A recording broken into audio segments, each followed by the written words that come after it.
Okay, we're back, we're live, I'm here, I'm Jay Fidel. It's Monday, right after Christmas, and before New Year's. This is Community Matters, the first show of the week here on the last week of the year. And our special guest today is Andrew Zimmerman. He is a student at the University of Texas at Dallas.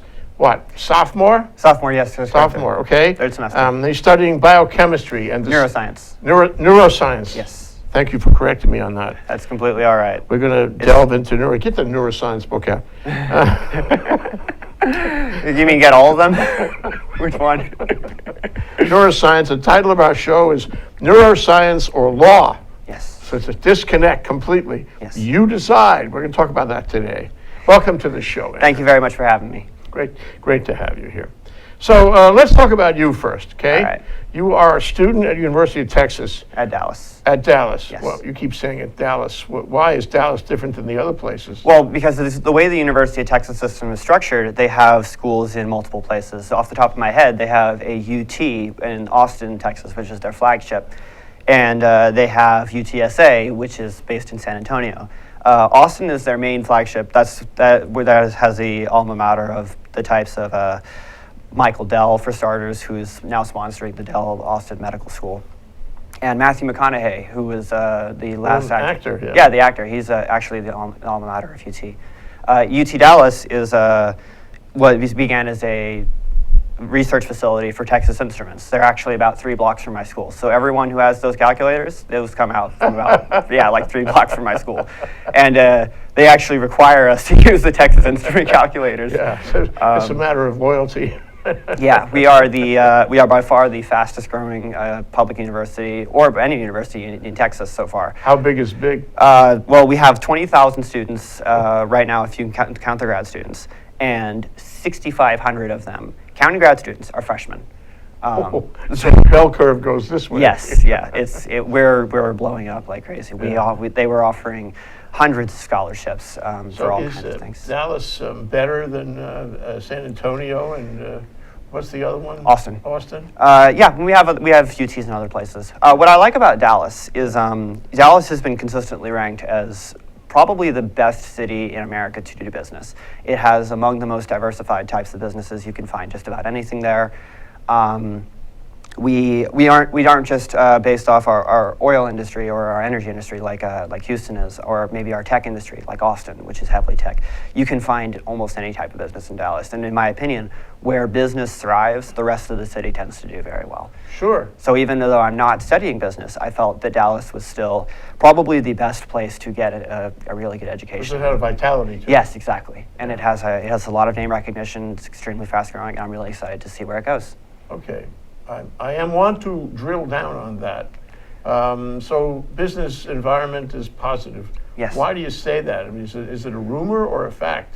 I mean, how do you know the business environment is positive? What things are happening to make it positive? Well, it's consistently ranked by Bloomberg, Wall Street Journal as very, very high ranked to do business. But additionally, our university, which, by the way, is only about 30 or 40 years old, already has the number 25, I believe, MBA program in the world. We have students from all over the world. We have an extremely diverse international student community who I regularly hang out with them because, frankly, I think they study a lot better than most of the American students. Good for you. Yeah. It reminds me of a young fellow who went to a local kid. Mm-hmm. Went to a Chinese university to study law, by the way. That wouldn't surprise This me. is before he had a law degree from any American school. He graduated college here and went to study law in China. Mm-hmm. And he hung around with the Chinese students, not the American or the European students, because the Chinese students studied harder, they knew more, they were better in study groups. That's why he went, and that's why he did very well, too. Believe it or not, that's actually been my policy. Whenever I was doing math classes or chemistry classes, I always tended towards the students who were doing very well. And those, almost without exception, were the Chinese students. And I like to joke with my mother that I learned as much Chinese as I did math, which actually is not really a joke. It'll help you. I've learned quite a bit. It may save your life one day. Who knows? It very well may. You know, you check out the GDP, and I think they're doing pretty well. Okay, so you made some kind of study of this. This is not pinning the tail on the donkey. You know, this was not a random decision or a decision yes. based on, you know, lack of other options. You made a study. What'd you do? So, well, I first did an analysis of what kind of colleges I figured I had a reasonable chance of getting into and doing very well in. And I made it into ASU. I was talking to people at Brown. It's a good school. Yeah, very. I made it into another private university called Trinity. But ultimately, That's in Boston. No, that would be in San Antonio. Okay. But what ultimately attracted me to Dallas was as I said, I had this. First of all, I won the full ride, which is really good. And they're throwing out a lot of full rides because they have a lot of money coming in. We don't have a football team, even though we have 20,000 people, and we use all this money for research and development, for scholarships, for attracting the top talent from essentially all over the world.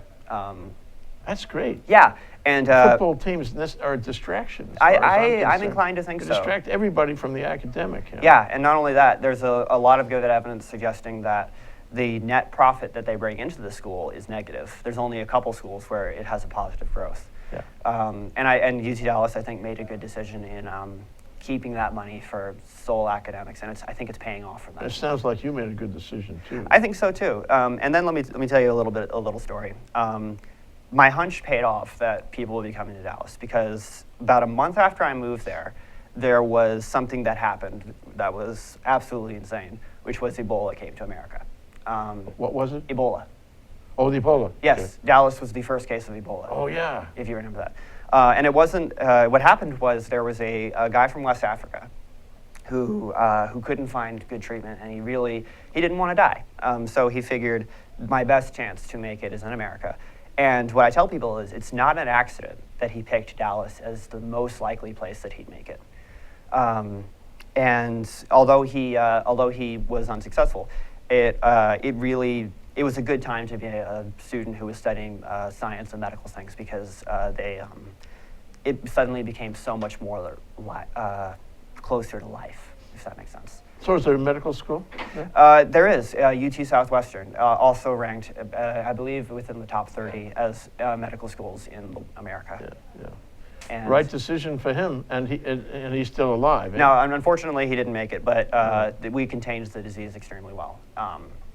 In New York, I believe, they did not do as good a job, and one of the nurses was infected, but she survived, fortunately. Scary business. Very, very scary. Tropical infectious diseases are a huge thing given the shrinking world Yes. and the ease of transportation and the communication of diseases. Yes. Really interesting. And Hawaii, I'm afraid, didn't get on that boat. We don't have a serious tropical infectious disease research laboratory. Yeah, and everyone needs one, I mean, especially in somewhere like Hawaii when Yeah, you have destination resort. Yeah, exactly. Hawaii is going to have an extremely diverse types of people because it has among the most name recognition. It's one of the most name recognized places in the world. If you ask 100 people in China, "Oh, do you want to go to Dallas?" Maybe 10 or 15 will say, "Will recognize." They don't it. know. Yes, but if you say, "Do you want to go to Hawaii?" Who doesn't recognize Yeah. Hawaii? And who doesn't want to go to Hawaii? Yeah. It's a total I destination. think place. it's a great outpost of Americana. Exactly. All the best things that are in America are somehow also in Hawaii. Yeah. They may not be correct about that. Well, it still has that kind of name recognition, and while that's a great thing for us because it brings in a lot of foreign dollars, it also means that we have to take foreign diseases that maybe we don't necessarily have strains for in America Yeah. because they didn't evolve here. We need to take that a little bit more seriously, I think. So these are the kinds of considerations you were thinking about when you were selecting a major too, I guess. Yes. You were born and raised in Hawaii? Yes. And where'd you go to high school?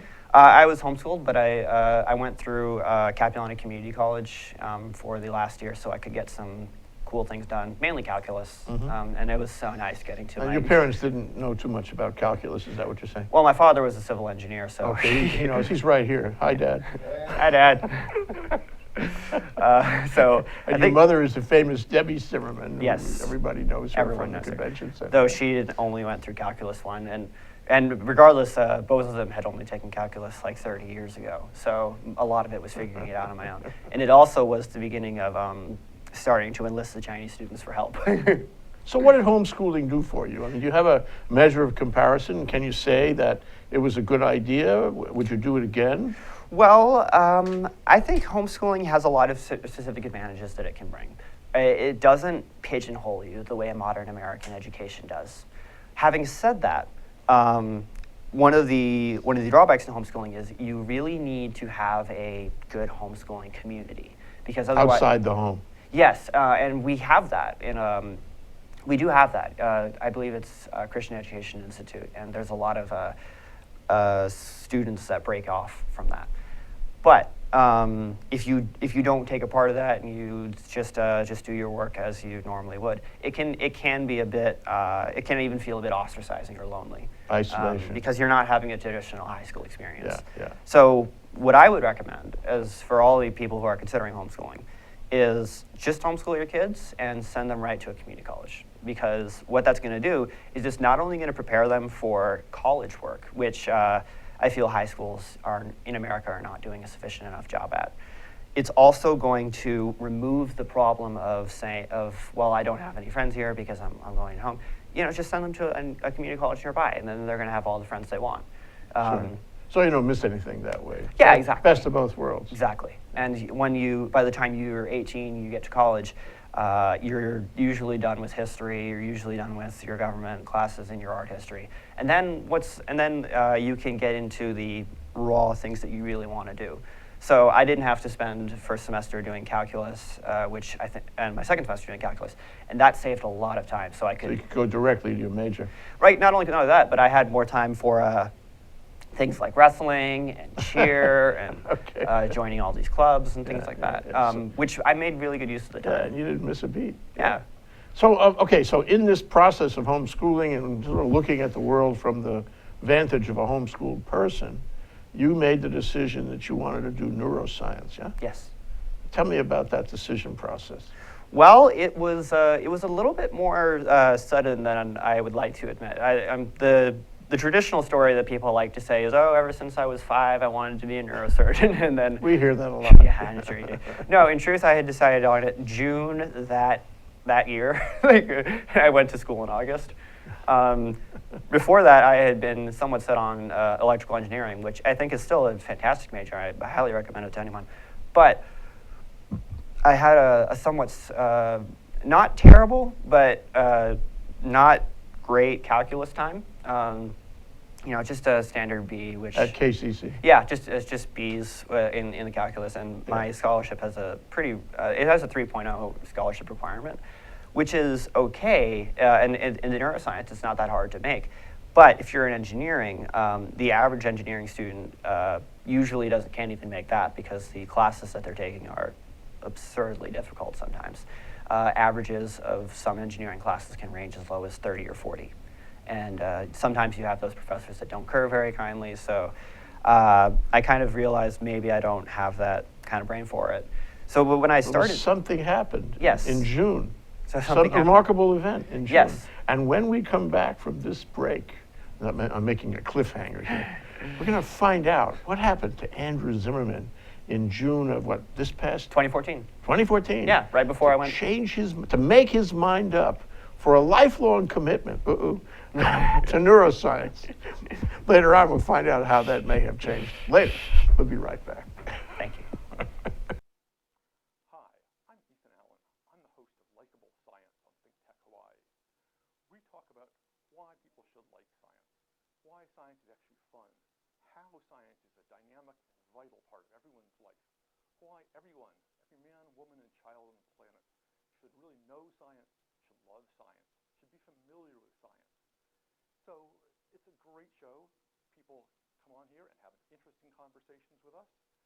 They tell us why they do what they do, why they love it, why we should love it too. I hope you'll join us every Friday, 1 to 2 p.m. And of course, you can see it anytime on YouTube. Aloha. This is Alice Lee Hagan, host of ThinkTech Hawaii Business Education Spotlight. My show here at ThinkTech Hawaii is every Thursday from 3 to 4 in the afternoon. I bring in interesting guests from Hawaii, the mainland, and hopefully international guests in the future. Do join us on Thursday from 3 to 4 p.m. ThinkTech Hawaii Business Education Spotlight. Aloha. Hi, my name is Cindy Matsuki, and I host the show High Growth with HTDC on ThinkTech Hawaii. This is the show where we talk about all things tech, innovation, entrepreneurship, and manufacturing, because there's so many things going on in Hawaii and more people should know about them. So this is the program that you can come and find out about all the things happening in Hawaii. And this show also airs on Olelo 54 along with ThinkTech Hawaii. And it broadcasts live every other Tuesday at 3 p.m. So don't forget, check out the show Tuesday, 3 p.m. every other week. High Growth with HTDC. Thanks. Hi, I'm Chris Leatham, and I'd like to invite you to come and watch my show every Wednesday at 3. I'm interested in a variety of issues that have to do with politics and our local business economy. And I like to bring on guests who like to talk about everything from technology to social media to what we can be doing to improve our environment. And so I'd like to invite you every Wednesday at 3 to stay and watch my show here with ThinkTech Hawaii. And I'll see you there. Okay, we're back. We're live. We're here with Andrew Zimmerman. He's a sophomore at the University of Texas at Dallas. I want to be clear and mention it's at Dallas because vive la différence. Yeah. We're here on Community Matters talking about neuroscience or law. You decide. So in June of 2014, something happened. Yes. And he didn't tell us yet, but now he's going to tell us what happened to make him fix on neuroscience. Well, the main thing was I actually got in touch with one of the neuroscience graduate students at UT Dallas. How'd you know who he was? Honestly, I just Googled professors. I just email, hey, can I talk to one of your grad students? That's a great idea. You would be really surprised how excited professors are that people are willing to talk to them outside the context of like, hey, I got a C and I can't really deal with this. Can you kind of bump that up a little bit? That's usually the only time that professors can talk to. Good for you to make the call. Yeah, and he referred me to a book by Michio Kaku, a theoretical physicist, called The Future of the Mind, and I was completely blown away. What about the book blew you away?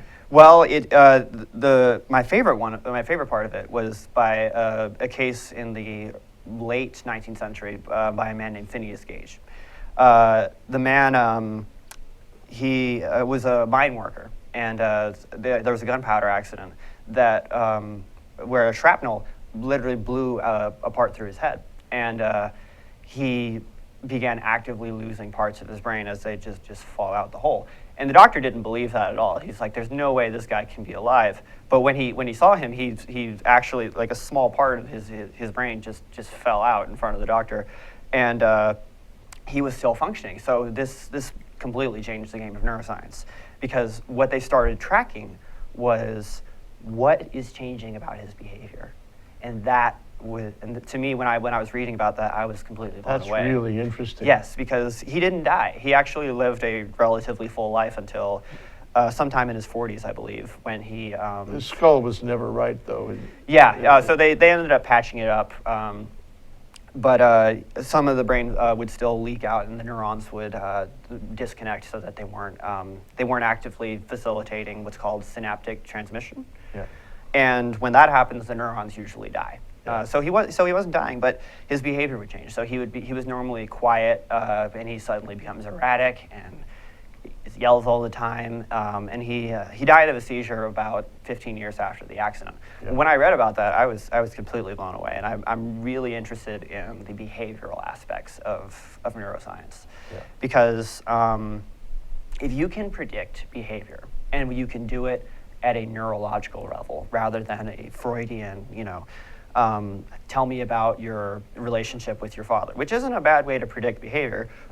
If you can do that at a neurological level, I think you're going to have a much better chance at forecasting how individuals are going to act, and that has a lot of far-reaching, both positive and negative consequences. for Forecasting and society. maybe controlling, Controlling. chemical control. You know, I'll be honest with you, I don't really know too much about, I'm not quite there in my education yet, about how you could control someone. But what I can tell you is that there are certain things that can go wrong in our brain that can make us act in different ways. So one really famous example is there was a man named Charles Whitman in the 1960s at UT.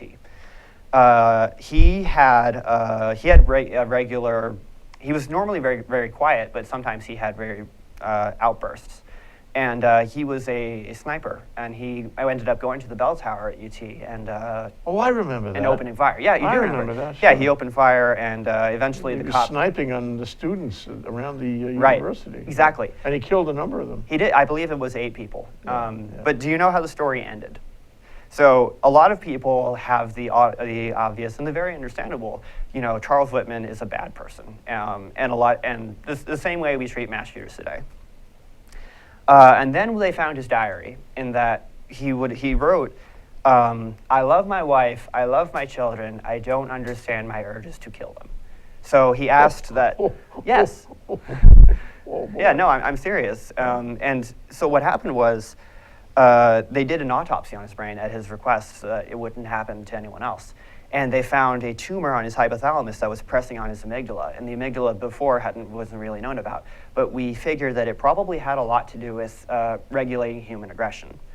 About 20 years later, there was a patient, a 14-year-old boy, very, very violent, tried to make multiple violent attacks on both children and adults. Did an MRI on him, found the same tumor. And they performed a brain surgery removal of the tumor, overnight change. So it was the pressure.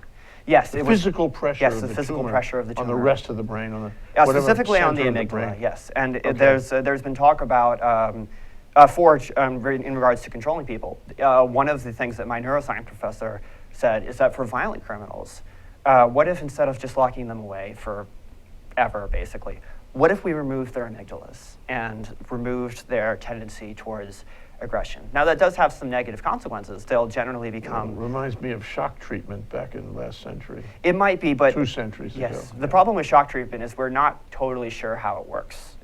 We don't really understand any mechanisms behind why it would make people behave in more ethical ways. But we do understand why amygdala removal would work. And currently, it's being challenged by bioethicists and actually people who have both backgrounds in science and law, in talking about, is this a better alternative for violent criminals instead of just locking them away, removing some part of their brain that would make them more violent. Even a very small part. It may be a part amygdala is within very a part. Who knows? Yeah. It could be very tiny, for example. It very well could be. I'd like to add a story and see where it fits for you. Sure. Recently, I read that in something called the Technion, which is a technology school in Tel Aviv. Now, those guys are very creative, as the Israelis are. They have found a way to make ultrasound destroy tissue. Okay? Yeah. And so they can focus beams of ultrasound on a very small place. Mm-hmm. This is really interesting for cancer. Yeah. But it would be interesting for anything where you wanted to, destroy tissue inside the body in a non-invasive way, Yes. okay, in order to achieve a positive result of some kind. Yes. And it sounds to me like if you've made the medical conclusion that this part of the brain is responsible for aberrant behavior, Mm-hmm. and if you, a second conclusion that if you, change this part of the brain, remove the pressure or destroy it entirely or destroy part of it, Yes. then maybe you change the behavior. Then you add, instead of shock treatment, you add, this ultrasound technology or some other technology. It could be,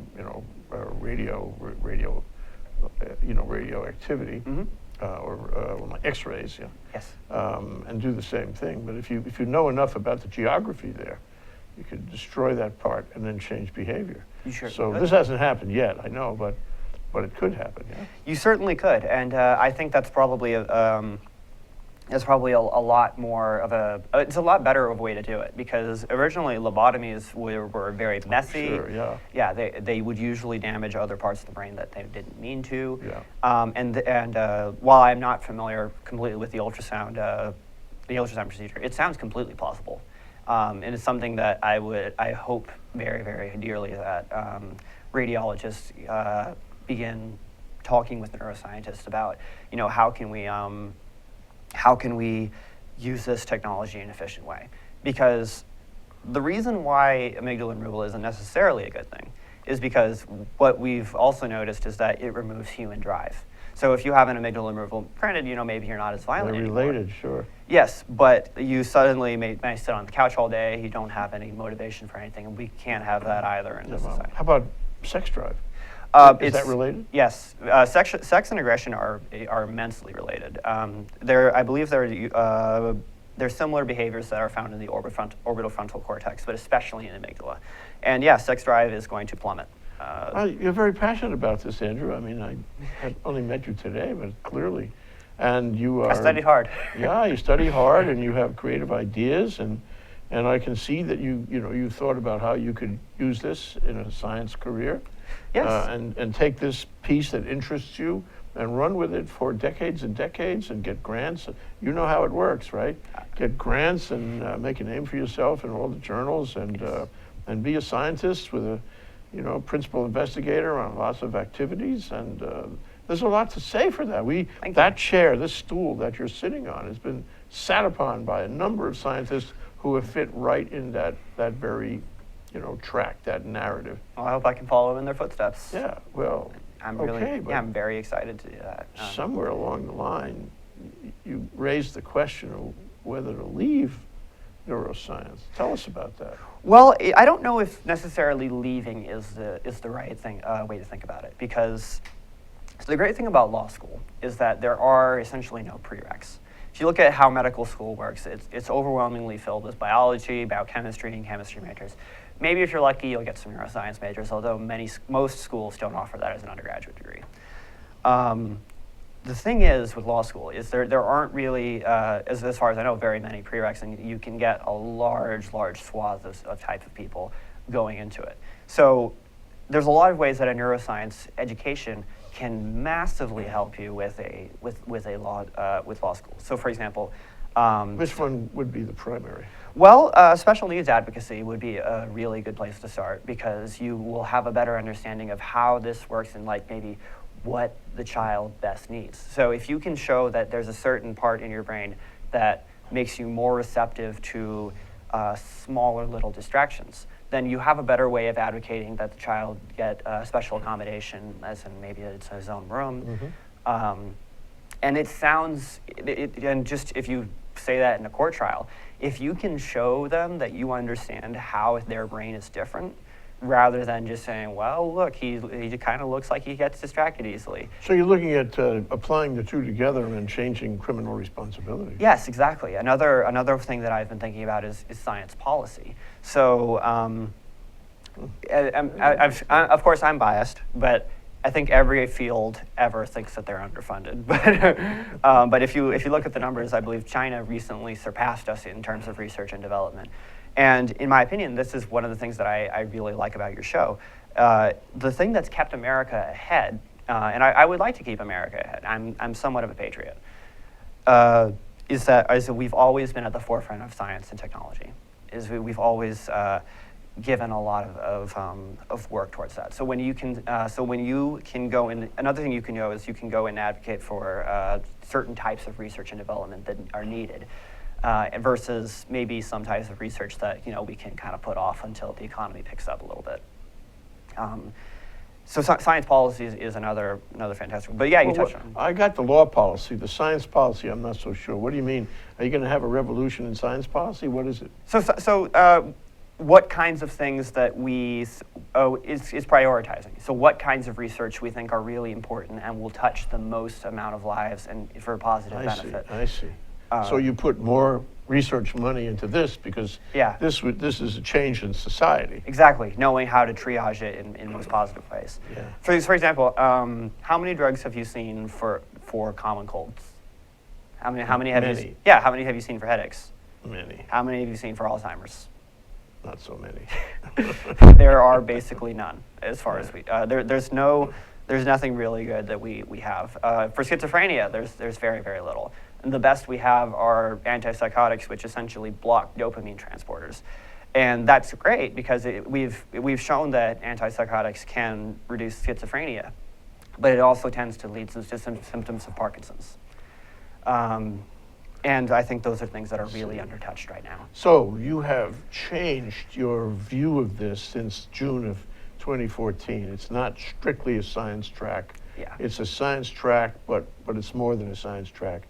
And when we get back from this break, we're going to find out exactly what you have in your mind now, what it would take to do what you have in your mind, and what you will do when you meet those requirements, Yeah. that you achieve those courses and degrees and so forth. We'll be right back. I can hardly wait, actually. I can't wait either. Hi, I'm your host on Think Tech Asia, Bill Sharp. I look forward to you joining us each Monday between 4 and 5 o'clock when we film right here in our studio in downtown Honolulu. The show, Think Tech Asia, focuses on contemporary events in Asia. And by Asia, we mean anything from Hawaii, south to Australia and New Zealand, west to Pakistan, and as far north as the Russian Far East. Clearly, this is one of the most economically dynamic centers of the world, and we bring you up to date on what's going on in a whole host of countries in this very vital region. We look forward to seeing you. Aloha. Mahalo for watching Think Tech Hawaii. We are a channel dedicated to raising public awareness about the importance of technology, energy, diversification, and globalism to the future of Hawaii. We broadcast and stream daily from 1 to 5 every weekday, and we broadcast on Olelo 54 and OC16 TV. All of our shows are archived on thinktechhawaii.com, and we hope to see you there. Aloha. This is a really interesting show, I must say. Andrew Zimmerman, a sophomore at the University of Texas at Dallas, here in Community Matters, talking about neuroscience or law. You decide. Well, actually, it's more than or. Yes. It could be and or. It could be and. So I can hardly wait to hear, your current thinking about this. You have this epiphany about neuroscience. You study it. You learn a lot of thinking about it. And then you realize that there's a policy issue here. Yes. And you're not thinking about law school because you want to go litigate contracts or anything. You're thinking about law school for a specific purpose. This is really interesting. People don't usually, well, some of them do. Maybe Some it's do. your generation does. I have a couple of friends who are thinking Yeah. along the same lines, but Right. not many. You want to use the law as a policy tool. Yes. Change the world. Yeah, This is a good thing. So tell us about your plan. What do you want to do? Well, here's what I'm at right now. First, obviously, is finish my education at UT Dallas and get In neuroscience. in neuroscience. Yes. And that's a BS. Bachelor of Science. Yes, correct. I'm going to work in as many research labs as I can. I'm going to get as much research exposure as I can because I already do have some. But the key thing is, although I would really like to go to law school, specifically Richardson Law School in Hawaii, because I really do miss home. That's Honestly. a very policy-oriented law school. Yes, that's what Mom tells me. So, yeah. and Mom always knows best, especially Debbie Zimmerman. Mom knows best. Okay, you heard it here on Think Tech. But Dad knows a few things too. Dad knows a few things too, for sure.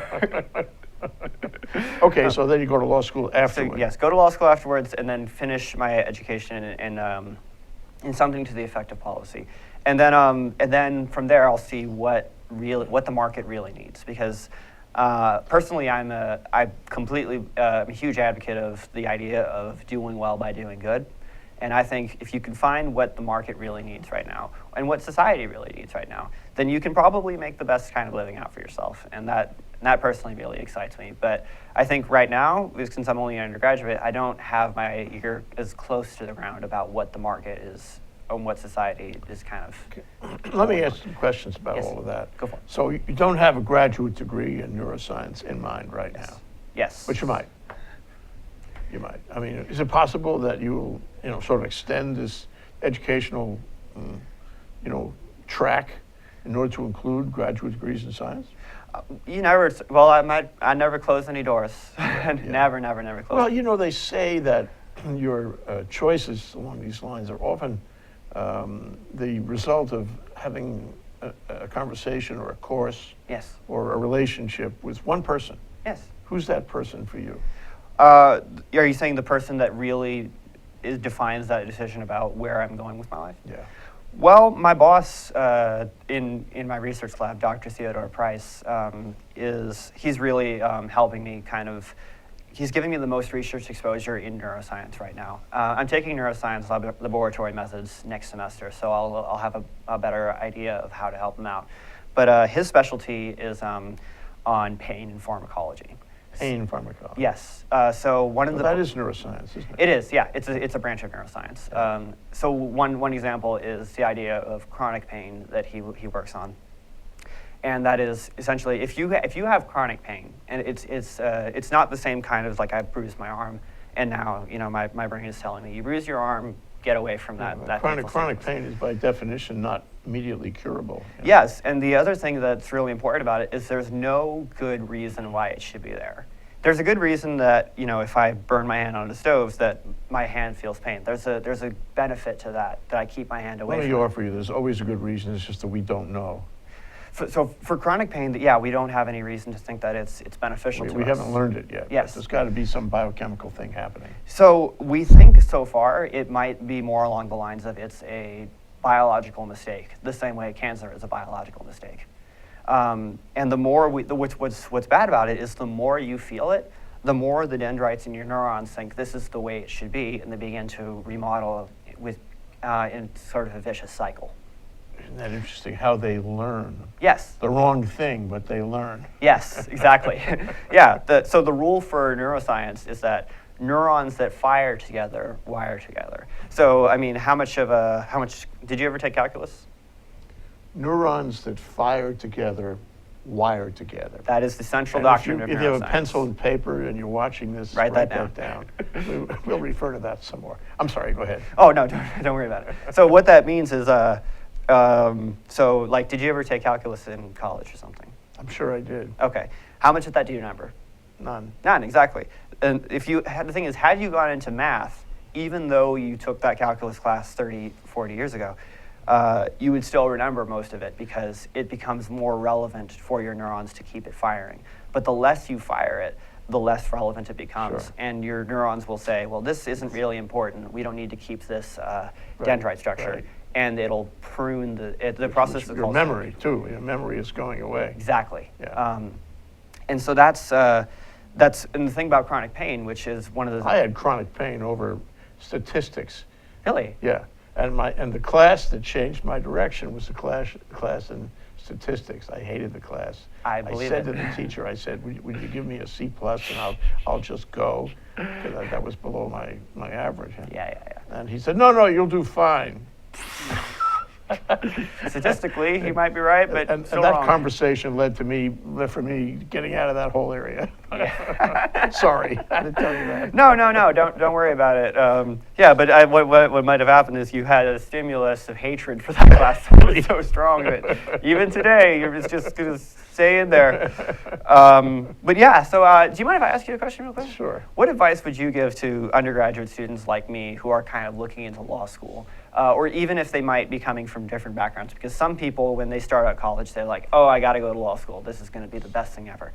And some people are like me who say, well, it's a good thing that I have a science background and I have things that I can do. But I'd also like to go to law school. So what kind of things would you tell people my age who You are know, looking at law school? people ask me how I prepare for this show, and the answer is I think about it. So what was I thinking about you, Andrew, from the little I knew about you? I was thinking to tell you that, don't overestimate the law. Mm-hmm. In many ways, the law is a declining career. Lawyers aren't making as much money as they used to. They're working harder. People do not respect them in many cases. Yeah. And there are the jobs out there that pay very well. Okay, they pay very well, ridiculously well, but that's more of a function of power and pure grades than actually the practice of law affecting our civilization. So I often tell young students, don't overestimate it. It may not be as great as your parents think it is. You may want to do something more solid. And then, of course, there's always the question of science, because that's a comparative area. And if I had to go back, I would have studied statistics harder. I wouldn't have had that bad moment. I got a B minus, so. Okay, well, thank you. It's right in the same ballpark. So, I've met a lot of scientists from UH and elsewhere in this course of this ThinkTech experience. And I must say that I admire them for a couple of reasons. One is because they're at the front end, they're at the cutting edge, especially in ocean and earth science here in Manoa. It's fabulous what happens. And they get to, collaborate like never before. They get to push the envelope like never before. They learn things about the planet and about, the physical world we live in that are surprise and delight and scary sometimes. It's a great career. It doesn't pay all that well. That's the thing. And I'm not saying that law pays all that much more, but I find that the millennials now, like you, really are not necessarily interested in making uku bucks. That you'd be okay making a decent living. You'd be okay having the gratification of a career well chosen and well executed. Yeah. So, on balance, I would say law is good, but law doesn't have the prospect of priority in our world that science does. Yeah. Science has the priority. And if you look at China for a moment, you can see that China is built on the notion of science being a high priority. I had lunch with the vice mayor of Beijing, and I said, "Oh, Mr. Vice Mayor, how wonderful that the students in China, 29% of your college graduates are in engineering." And he said, "Thank you very much, but you're wrong. It's like 59% of our students, graduating students, have degrees in engineering. In fact, a lot of lawyers in China have degrees in engineering before they go to law school." Yeah. So, to me, how can you understand the planet without a science degree or some training in science? Exactly. And then how can you practice law without understanding the planet? So I think you're an exact. I was going to tell you something else, Andrew, but this half hour or so has led me to feel differently about that. So the advice I was going to give you is not the advice I would give you now. The advice I would give you now is you're on exactly the right track. That's what I think. Thank you very much. Yeah. It's been a long ride, but even when I'm not studying, my policy towards education is give yourself as many doors as you can. Because maybe things work out fantastically in neuroscience, great. But on the side, as I mentioned earlier, I've been studying Chinese with my friends for about the last year, and that's always really cool. I taught myself how to code, which is also very cool. Way of the future. Yeah. But the less one-dimensional you make yourself, regardless of what field you're going into. Well, that's another point too, and that studying the law makes you precise about language. Yeah. You're very articulate, but the truth is, going to law school at some point in your life is going to, give you a sense of language that is beyond what more ordinary mortals have. You'll learn how to parse language. You'll learn how words really count. You'll learn how to articulate a real message, and your thought process will be different as a lawyer. Your language process will be different. I mean, not everybody, but a lot of lawyers have that advantage. So if you want to be successful in advancing an idea, in advancing your science, in changing policy around some scientific truths that you have found, law is a great tool for that. And again, you're exactly right about the usefulness of law as a wrapper, as a tool for developing policy around science. The better off you make it. My policy is like, you want to make the market really a good, really good place to be. One study that I recently found was that 80% of medical doctors, which most of my neuroscience colleagues are going into, they're going into pre-med. 80% of medical doctors today say that they wouldn't have done it again. They wouldn't have gone to medical school. They would not have gone to medical school. I bet a lot of lawyers would say that too. So what is the message then? What is the message? The message is that their professions have changed dramatically over the course of their careers. Yes. And they weren't really prepared for the change. Yes. So whatever you do, you have to be prepared for the change. Yeah, and I think that mostly stems from them going in, maybe not necessarily because they want to help people, but because one, maybe the laws have gotten a little messy. So that's where the science and medical policy can really make things easier and open up for people who want to go into medicine just to help people and not get bogged down a little bit. Yeah, it really is an interesting comparison.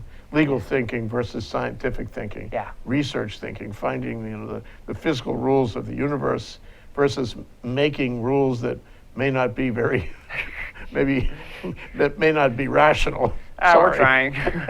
We're So trying. you have to understand both ends. Well, I wish you well in this. I really appreciate you coming down and course. sharing this with me. And I'm affected by the plan that you have outlined. Thank So you very much. Good luck to you, I think Andrew. Thank you for having me on the show. Absolutely. Thank you.